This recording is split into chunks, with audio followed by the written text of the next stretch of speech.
भगवंत गुरु चतुर नाम बहुए, जिनके पद वंदन किए नासत विघ्ने, संतन निर्णय दियो मत पुराणे इतिहास, बजवे को तो ईश्वर कह हरि कह हरिदास, सियापति राम जय जय राम, मेरे प्रभु राम जय जय राम, करो कल्याण राम राम दिसि जानकी, लखन दाहिने ओर, ध्यान सकल कल्याणमयी, सुरतर तुलसी ओर, बंदऊं तुलसी के चरण, जिनकी नो जगता, कलि समुद्र घूरत लग्यो, विरजो सब जहाज, सियापति राम जय जय राम, मेरे प्रभु राम जय जय राम, करो कल्याण नारद संवाद कही, मारुति मिलन प्रसन्न, मुनि सुग्रीव मिताई, मारि कौन करे अंग, सियापति राम जय जय राम, मेरे प्रभु राम जय जय राम, करो कल्याण राजा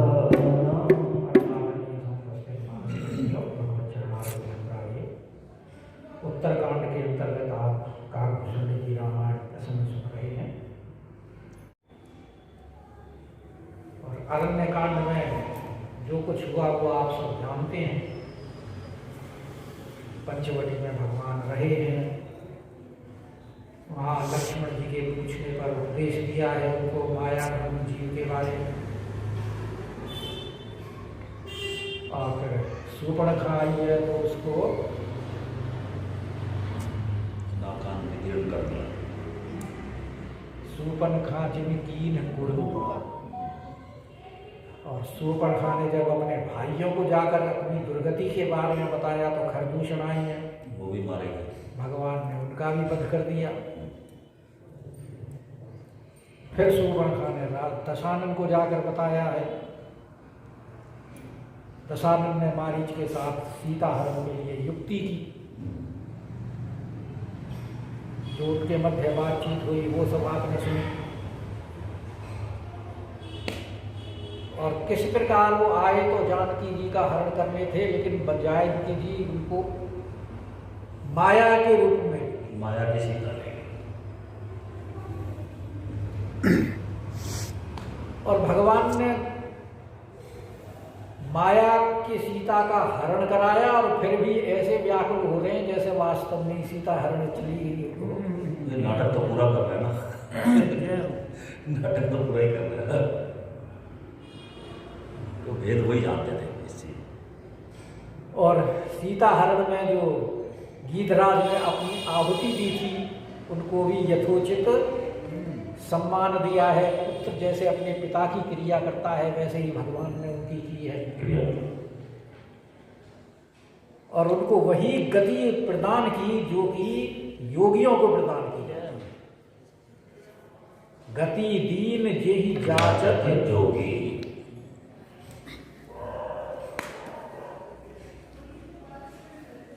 फिर सीता के ढूंढने के लिए आगे बढ़े हैं तो कबंध से मुलाकात हुई है।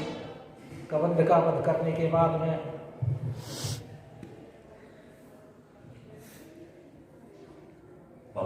सबरी जी के पास पहुंचे हैं, और सबरी जी को उपदेश दिया है नवधा भक्ति का। फिर सबरी जी ने बताया है कि तुम वहाँ चले जाओ किष्किंधा। तो वहाँ से जब वो सरोवर के किनारे आए हैं, और वो सरोवर का आप सब नाम जानते ही हैं,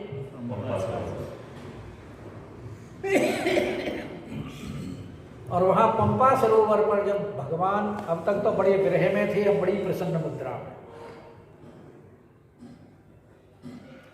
और नारद जी ने देखा इस समय भगवान मूड में दिखाई दे रहे।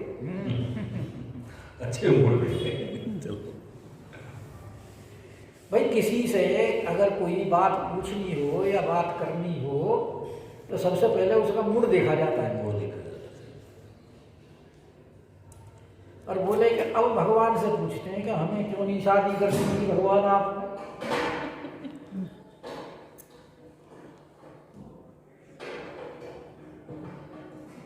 तो वहां फिर वार्तालाप भी है नारद जी। भगवान बोले देखो नारद जी, आप देख रहे हो शादी के बाद में क्या क्या होता है।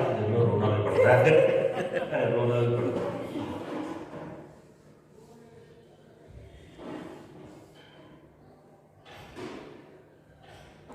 तो इसलिए हमने, क्योंकि भगवान तो अपने भक्तों का सदैव ख्याल रखते हैं।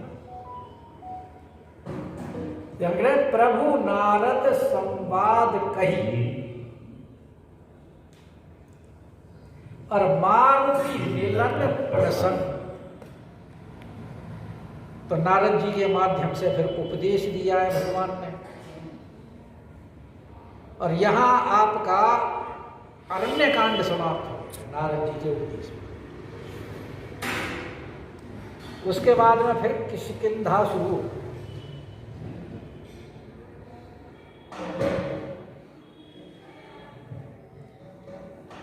तो किष्किंधा में सबसे पहले मुलाकात किससे हुई है? हनुमान जी से। फिर उसके बाद हनुमान जी ने तो सुन ली। हनुमान जी ने वो है ना, आवत देख अतुल बल शिवा। सुग्रीव ने देखा कि हनुमान जी पता तो करो कहीं रावण ने, उसने बाली ने तो नहीं भेजी हैं।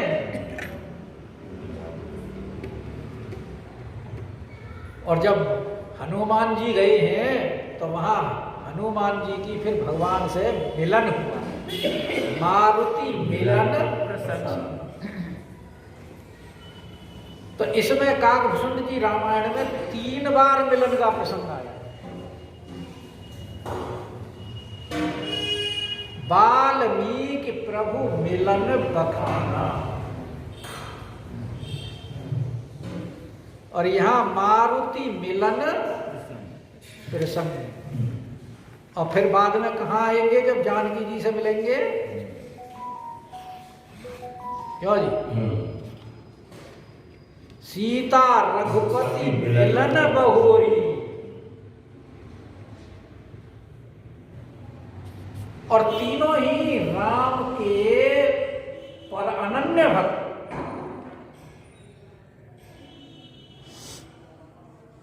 वाल्मीकि जी नाम के इतने उपासक कि उल्टा नाम जपत जग जाना।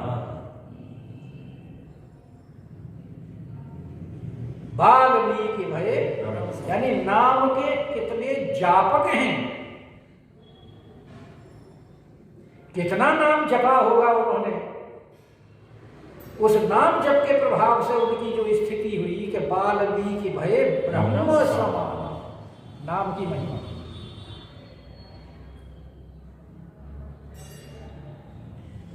और हनुमान जी कौन से कम है? कि सुमिरी पवन सुत पावन नाम अपने बस करी राखे।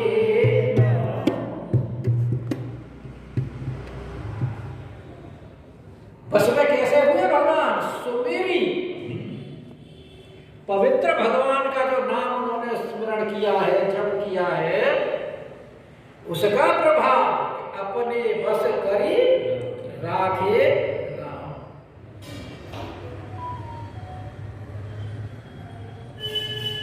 और उधर जानकी जी के प्रसंग में जानकी जी भी कितना नाम जप करती हैं। नाम पाहरु दिवस निसी, है ना नाम, ध्यान तुम्हारे कपाट, लोचन निज पद जंत्रित, जान जाई के ही बात। और अरण्य कांड में भी देख लो ना, जे ही विधि कपट कुरंग संग, धाई चले प्रभु राम, सो छवि सीता राखी और रटत रहती।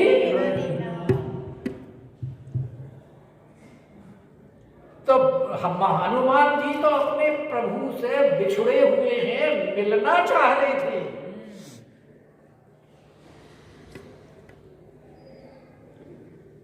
और कपट वेश धारण करके गए, लेकिन जब भगवान के सामने पहुंचे तो भगवान ने तो कह दिया भाई, ब्राह्मण तो दिखते नहीं कि हम तो भाई कौन हैं, राम नाम लक्ष्मण दो भाई, संग नारी सुकुमार सुहाई, यहाँ हरि निश्चर बेदेही, विप्र फिरई हम खोजत।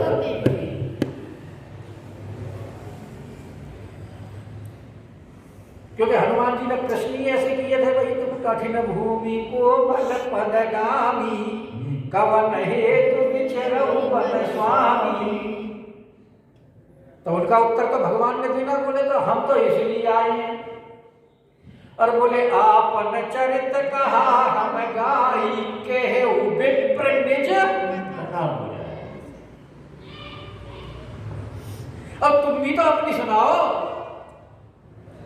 और जब भगवान को हनुमान जी ने देखा, पहचाना, बोले प्रभु हम तो भूल सकते हैं, पामर जीव हैं,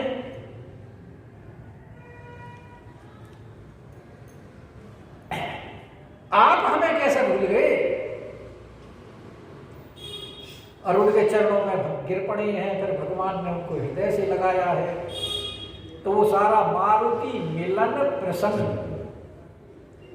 यहां फिर उन्होंने सुग्रीव के बारे में बताया कि नाथ शैल पर कपिपति रहे। इस पर्वत के ऊपर कपिपति रहता है। तो कपिपति थोड़ा ही था वो, चाहे एक मंत्री के साथ में और अकेला वहां रहता था। पर पहले तो कभी कपिपति रहा है। पहले राजा था, भूतपूर्व राजा था भैया। वो हटा दिया, वो बात उसकी है। अब वो बात दूसरी है, जैसे अब हमारे आपके साथ रिटायर्ड शब्द लग गए। सही बात है, नहीं तो अधिकारी थे पहले। तो उसी स्मृति में जीते रहो। पावर कुछ नहीं है, फ्यूज बल्ब है, लगे हुए हैं, बस दिखाई दे रहे हैं।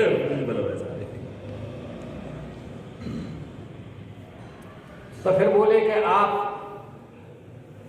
उनसे मित्रता कीजिए। तो हनुमान जी उनको अपने कंधों पर बिठा करके सुग्रीव जी के पास ले गए। उन्हें सुग्रीव मिताई, भगवान ने उनको मित्र का धर्म बताया कि मित्र का क्या धर्म होता है। जो न मित्र दुख होई दुखारी, कि नहीं बिलोकत पातक भाई। बहुत सारी बातें बताई। और फिर मित्रता करा करके पावक के सामने दोनों की मित्रता कराई है। और जब पूछा है भाई आप यहाँ क्यों रह रहे हो, तो बोले हमारे एक भाई हैं बाली जी बड़े, और उन्होंने हमारी बड़ी दुर्गति की है। हर लीन ऐसी सर्वस्व अरुण, यानी सर्वस्व हरण करने का इतना दुख नहीं है जितना नारी के हरण का दुख है। भाई सर्वस्व में तो वैसे सारी चीजें ही आ जाती हैं, नारी को अलग से कहने की क्या आवश्यकता थी? नारी के रहते सर्वस्व नहीं जाता है, एक तरह का नारी के रहते हुए सर्वस्व नहीं जाता, तो वो फिर आ जाता है, कोई दिक्कत नहीं है। कम से कम हाँ ये तो है ना, नारी को भाई साथ जो है, जो ब्याह के लाया वो अगर साथ रहती है तो वो फिर से वो उत्थान, मतलब उसका उत्थान हो जाता है। ये एक नई व्याख्या और सुनने को मिली। सही बात नहीं है। आपकी दृष्टि से ठीक है तो ठीक है, हम गलत थोड़ी कह रहे हैं। आप अपने दृष्टिकोण बताओ। क्यों जी? आप तो अपना दृष्टिकोण बताओ। हमारा तो मतलब सर्वस्व में सब सभी कुछ आ गया। सर्वस्व में मेरे ख्याल से तो संपत्ति आते हैं, नारी हाँ, वो अलग। अर्धांगिनी भाई नारी को भी तो संपत्ति माना गया है। तभी संबोधन अलग किया है तुलसीदास जी ने, नारी का शब्द जो है संबोधन अलग से किया है इस वजह से। अरे भाई क्योंकि सुग्रीव की आगे जो व्यवस्था आप सुनो, पढ़ी तो है आपने, हाँ जी, कि वो राज और स्त्री पाकर के भगवान को भूल गया, क्योंकि कामी ही नारी प्यारी जीवी। जो कामी व्यक्ति होते हैं उनकी दृष्टि में सबसे आगे नारी ही होती है। जो लोभी होते हैं उनकी दृष्टि में नारी नहीं है, उनके जो दृष्टि में दाम होता है। तुलसीदास जी ने स्पष्ट तो व्याख्या की है। उत्तरकांड के अंत में बताया ही नहीं बताया। तो ये उनकी विशेषताएं हैं ऐसे व्यक्तियों की, और इसमें सुग्रीव ने माना भी है ये बात कि मैं कामी हूं, इसीलिए उसने नारी का शब्द साथ में जोड़ा है। और वानर जाति वैसे ही सबसे ज्यादा कामांध। तो उसके बाद में फिर उन्होंने मित्रता कराई। फिर उन्होंने कहा ठीक है भाई देखो, अब हमारी तुम्हारी मित्रता है, हम आपके कष्टों का हरण करेंगे, आप हमारे कष्टों का करना। और भगवान बोले पहल हमारी तरफ से हो।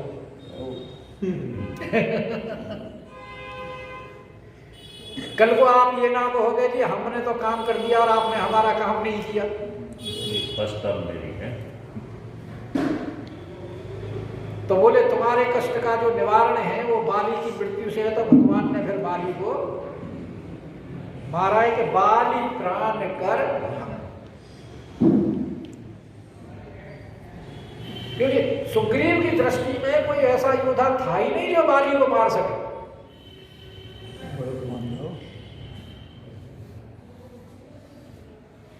बाली महाबल अति रणधीरा।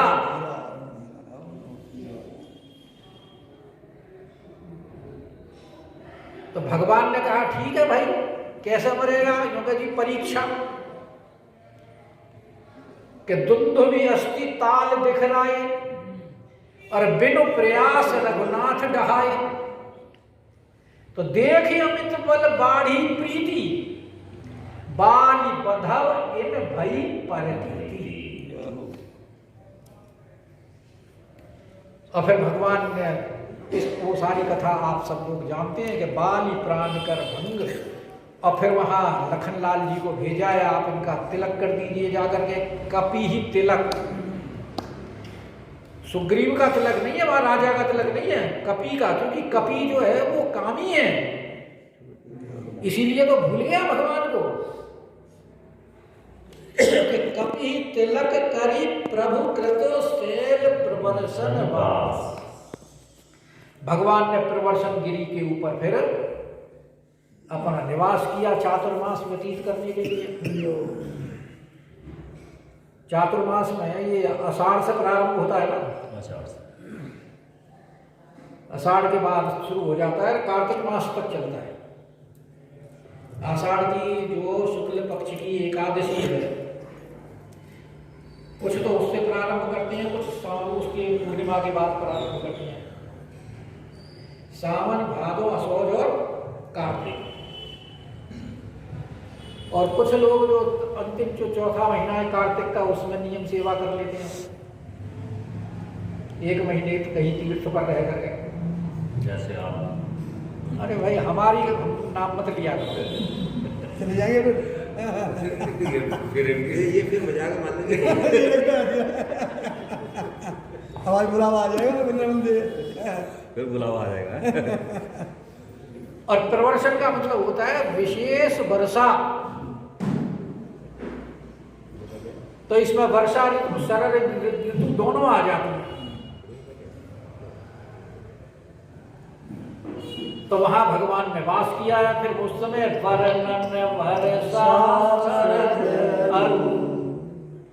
फिर वहां वर्षा ऋतु का किष्किंधा में बड़ा सुंदर वर्णन किया गया है। जैसे वर्षा में बादल गरजते हैं,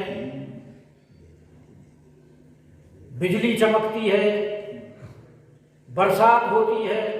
तो उन सब के माध्यम से भगवान ने उपदेश दिया है। घन घमंड गरजत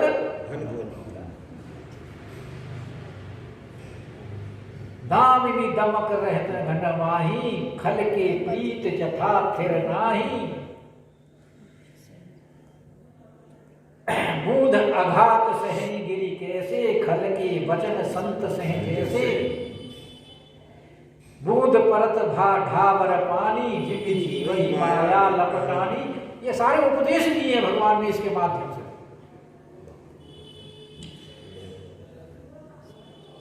और फिर वर्षा के बाद में शरद ऋतु आई है। फिर उसके माध्यम से सारे उपदेश हैं कि वर्णन वर्षा शरद ऋतु।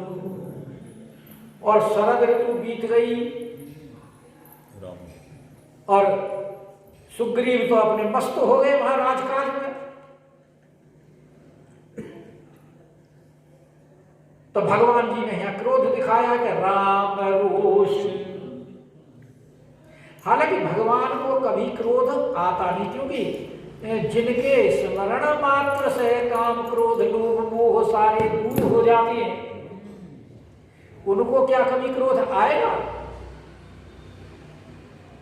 पर भगवान लीला करते, नाटक,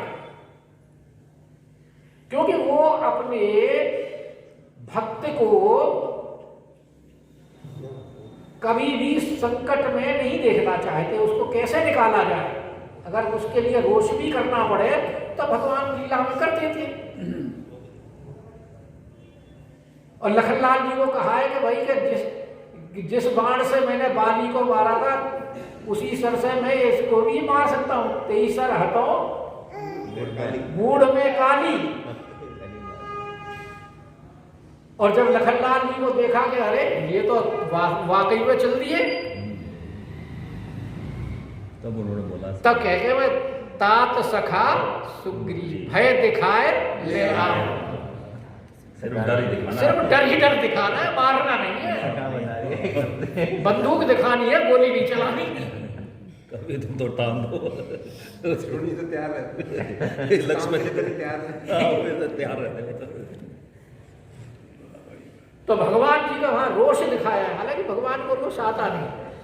और फिर वहां जब देख लिया कि हनुमान जी ने कि भाई ये तो भूल गया राजकाज में, क्योंकि एक की जगह पत्नी तो एक हरी गई थी, मिल गई 2। भाई तारा भी तो मिल गई साथ में, रूमा ही तो हरी गई थी। तो फिर हनुमान जी ने जब दिखाया कि भाई तुमने ये भगवान का कार्य भुला दिया, तो सुग्रीव जी डर गए, कपी त्रास। और फिर उन्होंने चारों तरफ बानर भेजे कि जेहि विधि कपीपति अरे कीस पठाए।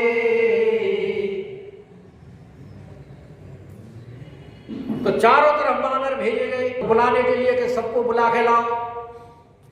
और जिस प्रकार से बानर आए हैं वहां एकत्रित हुए हैं, फिर उनके वो ग्रुप बनाए गए हैं चारों दिशाओं में जाने के लिए, सबको समझाया गया है। वाल्मीकि में बड़ी विस्तार से समझाया है। वाल्मीकि में तो चारों दिशाओं का इतना सूक्ष्म वर्णन किया है, पूर्व दिशा का, पश्चिम दिशा का, उत्तर दिशा का, दक्षिण, कि आप यहाँ से चलेंगे फिर वहाँ उस प्रदेश में पहुँचेंगे, उसके बाद वो आएगा, उसके बाद वो आएगा, और उसके बाद सबसे अंत में ये है, उसके आगे फिर आप नहीं जा सकते, वो एंड है। और चारों दिशाओं का ऐसा वाल्मीकि में वर्णन किया। तो भगवान ने पूछा है कि सुग्रीव तुम्हें तो बड़ा भौगोलिक ज्ञान है, इतना ज्ञान कैसे हुआ? भागने के व्यक्ति बोला जी पानी के डर से भागता फिरा था मैं।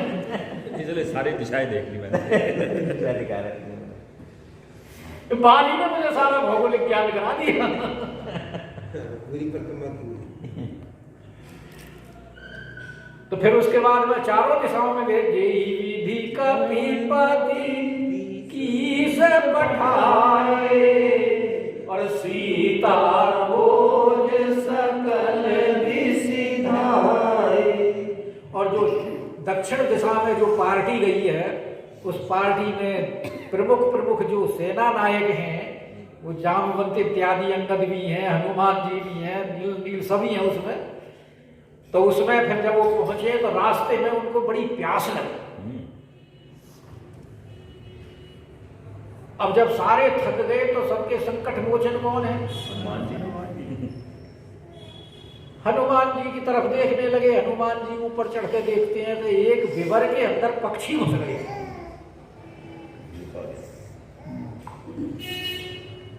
स्वयं प्रभागी गुफा थी ना वो। स्वयं प्रभा। तो बोले कि जिसमें पक्षी घुस रहे जरूर यहां पानी होगा।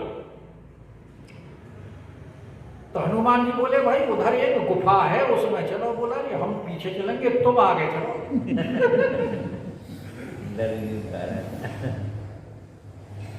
तो विवर प्रवेश कीने जेहि भांति और कपिल बहोर मिला संपाति। तो कपि सारे बानर भालू उस गुफा में घुस तो गए, फिर निकाला उनको किसने? स्वयं प्रभात। वो तो पहुंचा दिया। जो भाई आंखें अब बंद करो। तुम आंख बंद करो, तुम्हें तमाशा दिखाते हैं। वो समुद्र के किनारे पहुंच गए सारे।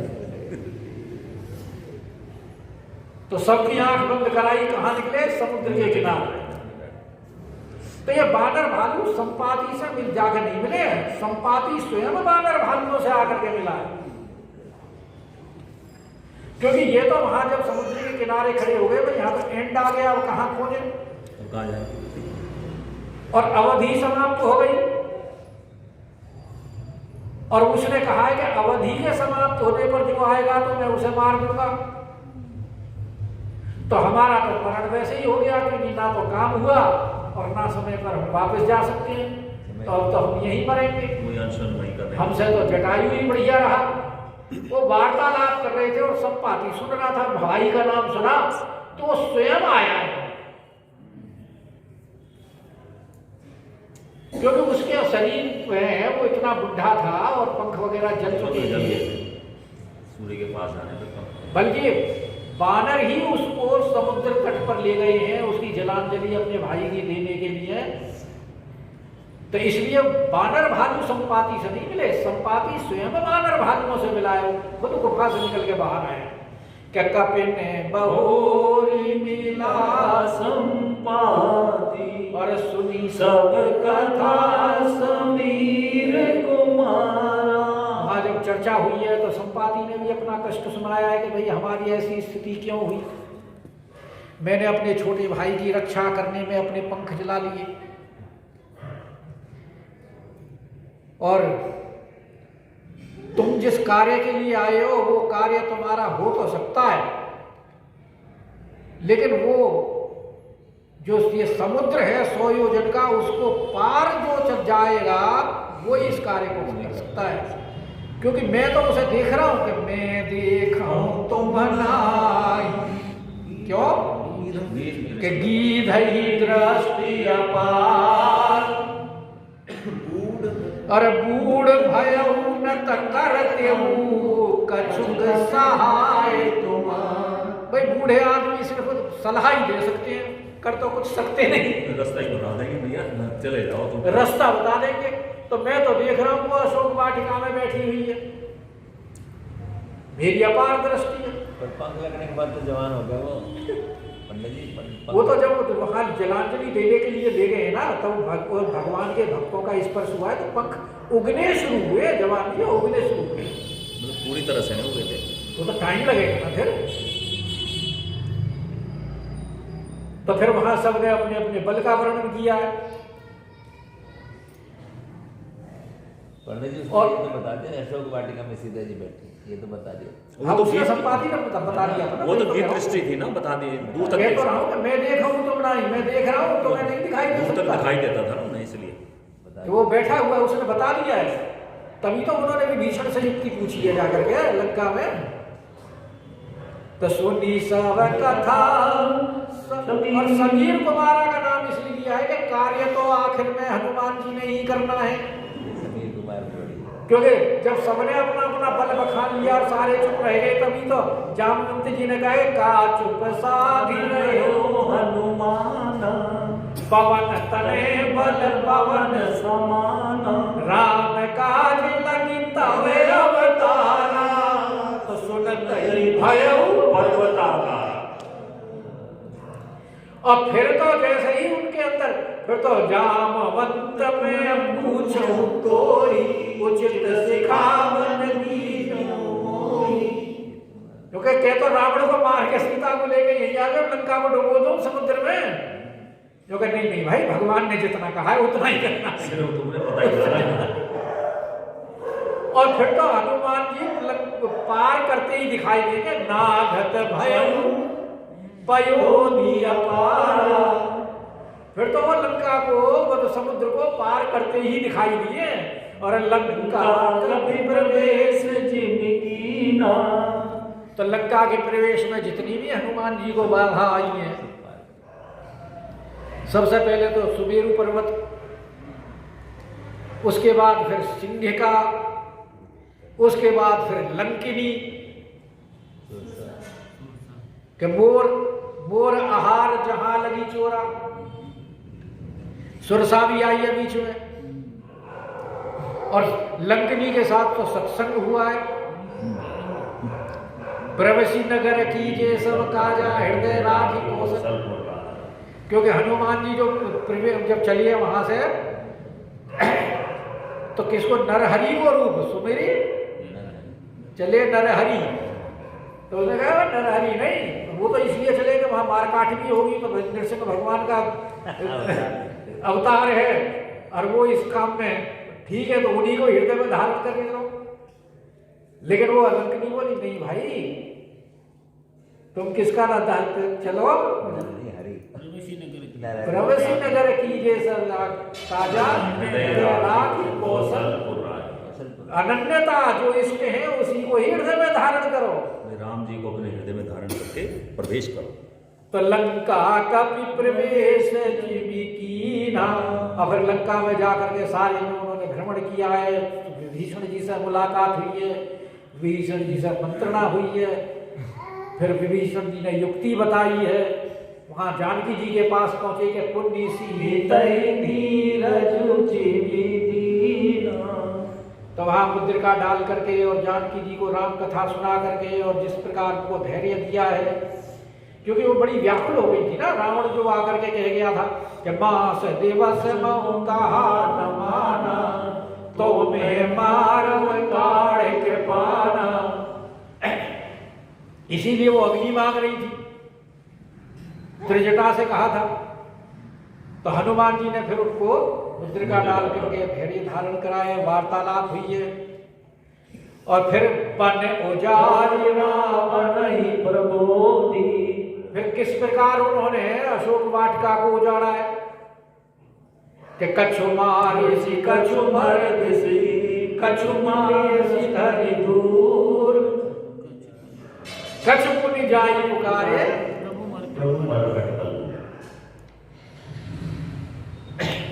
तो फिर उसके बाद में जब मेघनाथ जी पकड़ के ले गए हैं, तो रावण के साथ वार्तालाप हुई है, उसको सुनाया है कि सुनो रावण ब्रह्मांड निकाया, पाई जासु बल विरचति माया। सारा उपदेश दिया है रावण ही प्रबोधि, विस्तार से सब आप लोग जानते हैं, क्योंकि जो उन्होंने समास में कथा गई है भूषण जी ने, तो हम भी संक्षेप में ही उसको बताते चल रहे आगे।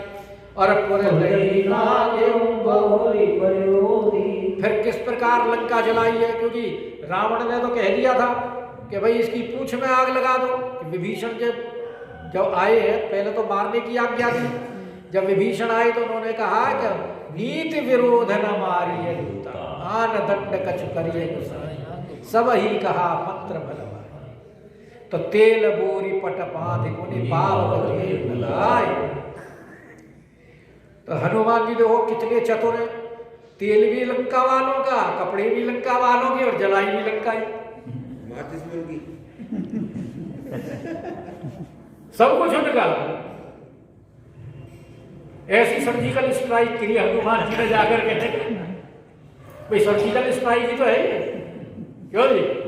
दुश्मन के घर में जाके दुश्मन के घर में जाके दुश्मन को मारना, इसी को ही तो सर्जिकल स्ट्राइक कहते हैं। और वापस आना, वापस आए फिर सकुशल वापस आना। कोई जब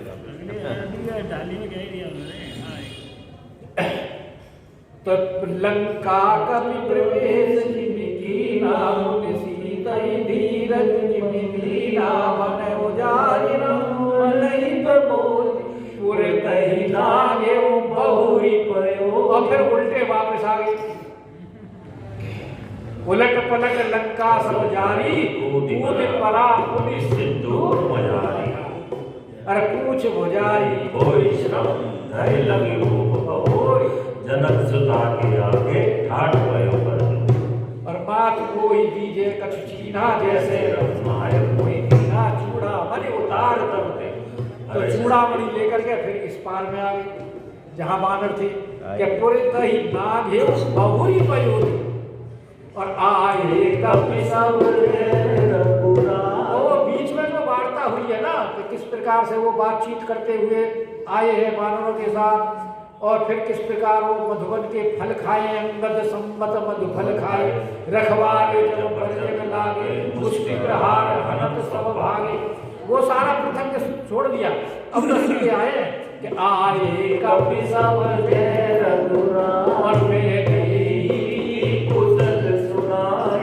और जानकी जी की कुशल तो वैसे जामवंत जी ने पहले तो हनुमान जी के बारे में बताया है, और फिर भगवान ने फिर हनुमान जी से पूछा है, तो फिर हनुमान जी ने स्वयं ये सारा वर्णन जो है विस्तार से सुंदरकांड में आप नित्य पाठ करते हैं और सुनते हैं कि सेन समेत जथार, और इतने में वहां सारी चारों तरफ से सेनाएं आ गई,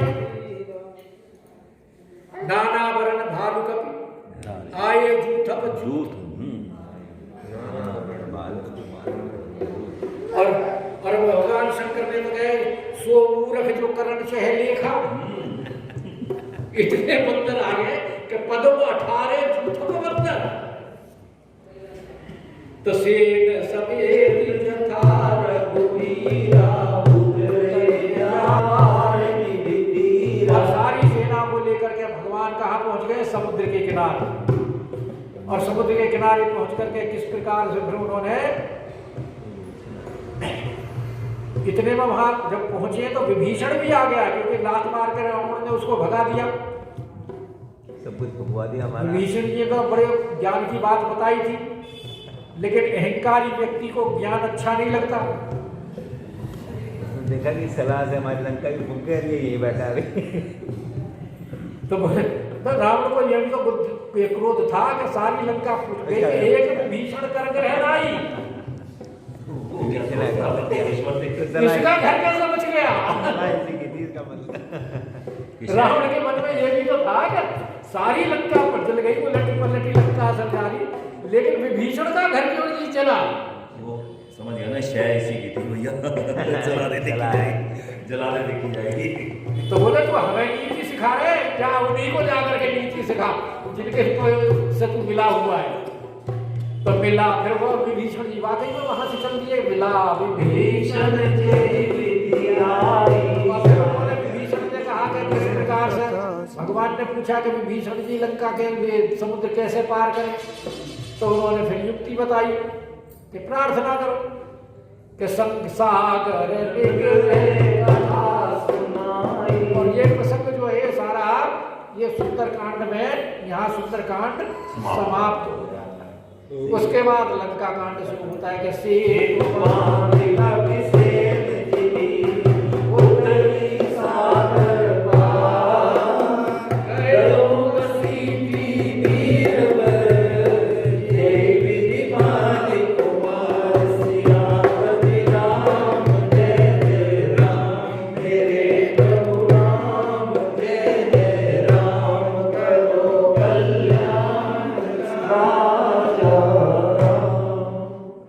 मैं श्रीमती